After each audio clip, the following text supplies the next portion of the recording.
وصحبه وسلم. بعضی مذبذبو جعلي دیوبندیانو د نبی کریم صلی الله علیه وسلم د شان او د ذات ګستاخانو، د هغه بې ادبو، د هغه د شان دشمنانو، چونکې ډېرو ورځو څخه دا نارې وهلې چې د میلاد خاص ورځ لمانځل د هغې اهتمام کول دا بدعت دي. 12 ربیع الاول د نبي علیه السلام د ولادت ورځ نه ده.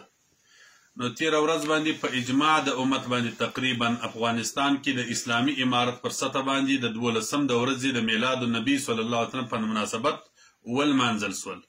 د خاص ورځې اهتمام وسو او خاص ورځ د میلاد یاد سول او د خاص ورځ د ټولو علماو په اتفاق ولمانځل سول.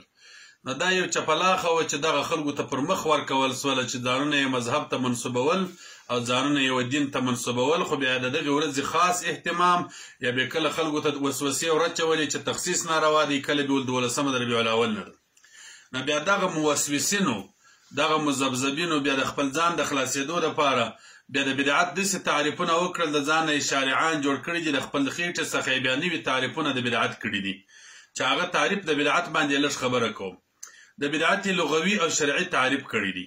هغه د بدعت تعریف چې کړی دی په هغې کې د خپلې خېټې څخه شرایط راچولي دي، د ځانه څخه یې نوي مجتهدین او شارعین جوړ کړي دي.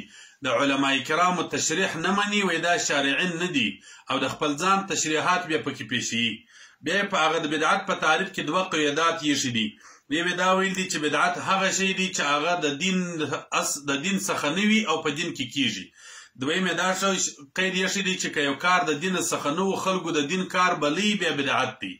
بیا یې لیکلي دي چې د سیرت جلسې ځکه بدعت نه دي، دا د دین څخه دي، دا په خیر القرون کې وایي د سیرت جلسې کېدلې.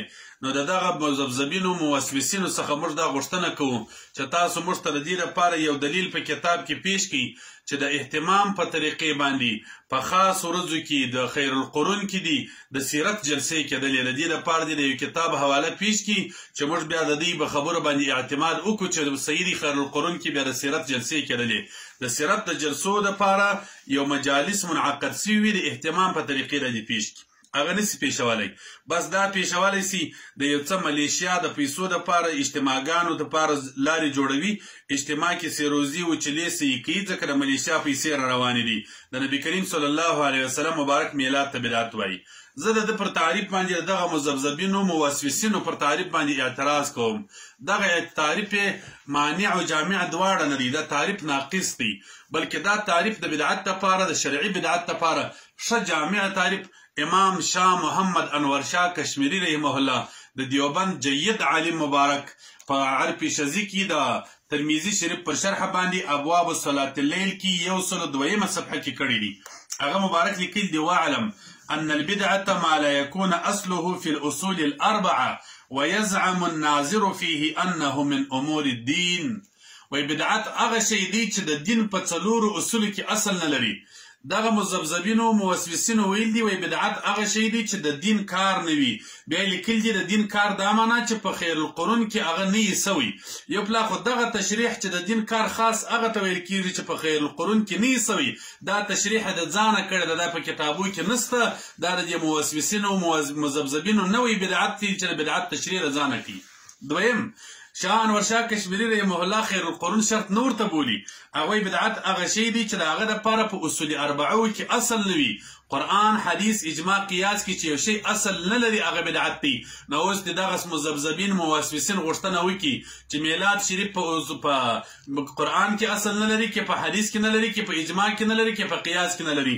هغه اصل لري د میلاد مجالس، جلسې، اجتماعګانې اصل لري. کوم شی چې په اصول 40 کې اصل لري هغه ته بدعت نسی ویل کېدلی.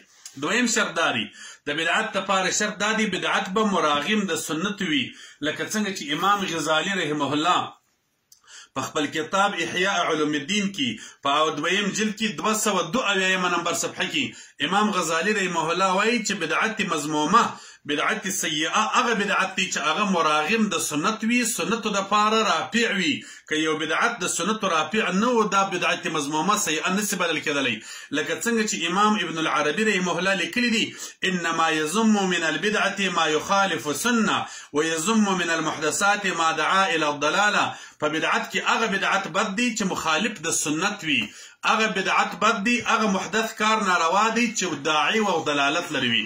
دغه بدعت بد دی چې مخالف د سنت وي، لکه یو سړی چې داسې عمل وکړي. سنت طریقه دا ده چې لمونځ به په لنګوټه کې کوي، یو سړی خلکو ته فتوا یې ورکوي وایي لمونځ په لنګوټه کې سنت نه دی، دغه بدعت بد دی. هغه بدعت بد دی چې هغه داعی او ضلالت ته وي، لکه د مناظره کورس چې خلک کوي چې هغه د ضلالت ولارې ته خلک رابولي، ګمراهۍ ته خلک دعوتوي، د میلاد خلاف خلک دعوتوي. دغه بدعت په دین کې نه داعی او ضلالت ته دی. لهذا د بدعت لپاره 3 شرط سول. یو شرط دا سو بدعت هغه کار ته ویل کیږي چې په اصول 4 کې اصل نه لري. بل شرط دا سو بدعت به مراغم د سنت وي. بل شرط دا سو دا کار به د دین کار خلک بولی. که یو کار په اصول 4 کې اصل درلودي او یا مراغم د سنت نو هغه ته بدعت سیئه نه ویل کیږي. دا د شاه انور شاه کشمیری رحمه الله فتواوی دي. اوس دې ماته دغه مذبذبین موسوسین د ځان خواهش پرسته او د شهرت پرسته او د ملیشیا د پیسو خوړونکي خلک ماته دا ورښیي چې میلاد د کم سنت لپاره رافع دی او میلاد د کم اصل سره د اصول سره د دین مخالف دی. یو خبره بل دا کړې ده چې بدعت کې سیئه او حسنه سته که نسته. بیا د امام رباني رحمه الله مکتوبات ته حواله کړې ده. خیر دی زه پر خبره ډیر تشریح نه کوم د دې مذبذبینو، دومره قدر به ووایم چې د بدعت په باب کې چې څوک امام رباني مجدد الفساني رحمه الله ته حواله کوي په دې باندې ښه پوهیږي نه. دا مکتوبات دی اول جلد د امام رباني رحمه الله، د مکتوب نمبر دی د دفتر اول دی، مکتوب کې د حصه دویمه ده. دلته امام رباني رحمه الله څخه 2 نمبر صفحه ده. دا محشی پر مکتوبات شریف باندې چې محشی دی هغه د سید شیخ محمد مظهر قدس سره څخه نقل کوي چې هغه مبارک وایي ان یقول ده ویل والبدعه الحسنه عند الامام رباني قدس سره داخله في السنه ولا يطلق عليها اسم البدعه. والبدعت حسنه د امام رباني صاحب پنيز په سنت کې داخل دي، پر هغه باندې اطلاق د بدعت حسنه بدعت په دې معنی نه کوي بموجب كل بدعه ضلاله. دغه په موجب سره چې كل بدعه ضلاله دغه بدعت او ضلاله چې کومه کلمه ده دغه په موجب بدعت نور ته ویله. والنزاع لفظين په اخري کې لیکي وانما كتب ذلك ردا للوهابيه القائلين بعدم الحسن في البدعه اصلا متمسكين بقول الامام رباني قدس سره. دا مې ځکه ویل وهابیان په دې سره استدلال کوي چې امام رباني صاحب په بدعت کې حسنه نسته. نو د دې څخه چې استدلال کوي دا د وهابیانو کار دی، دا د مکتوبات دی اول جلد دی. همدغه رقم به یو بل شی ورسره د ښکاره کم خیر دی. امام رباني رحمه الله په دې قول هم خلک استدلال کوي. امام رباني رحمه الله میلاد نه مني. مکتوب دی هفتاد و دویم، دفتر دی سوم، سبجلد دی نمبر دی دویم. امام رباني صاحب میلادونه منل، منکرات یې نه منل. دا میلاد باندې دا مکتوب امام رباني صاحب لیکلی دی. بیا دی ورسره لیکي اعلم انه قد مر المنع عن قراءة المولد مطلقا في مكاتب عديدة. په متعددو مکاتبو کې امام رباني صاحب د میلاد انکار کړی وي، خو مراده قدس سره هو هذا الذي ذكره ها هنا. د امام رباني صاحب مراد دغه میلادونه دي چې په هغو کې منکرات کیږي.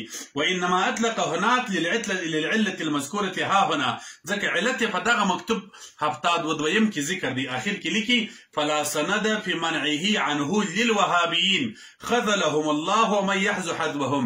د امام رباني صاحب په دې قول کې د وهابیان لپاره سند نشته چې د امام رباني صاحب په قول دلیل وایي و امام رباني صاحب د میلاد انکار کړی دی.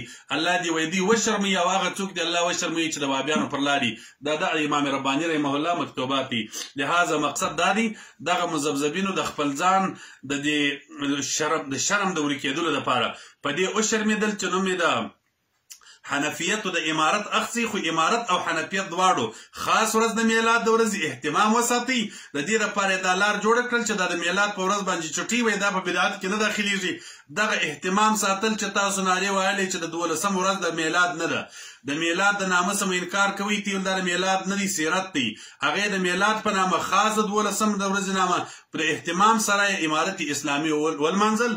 نو دا بدعت نه دی. بدعت تعریف د ادي شانور شاه کشمیری صاحب کړی دی. ما په خواله ویلي و چې دغه خلکو چې د بدعت نارې وي د بدعت تعریف نه دی زده، دغه حال دی، دغه شیخ وخت دی. اللهم هل بلغت وما علي الى البلاغ.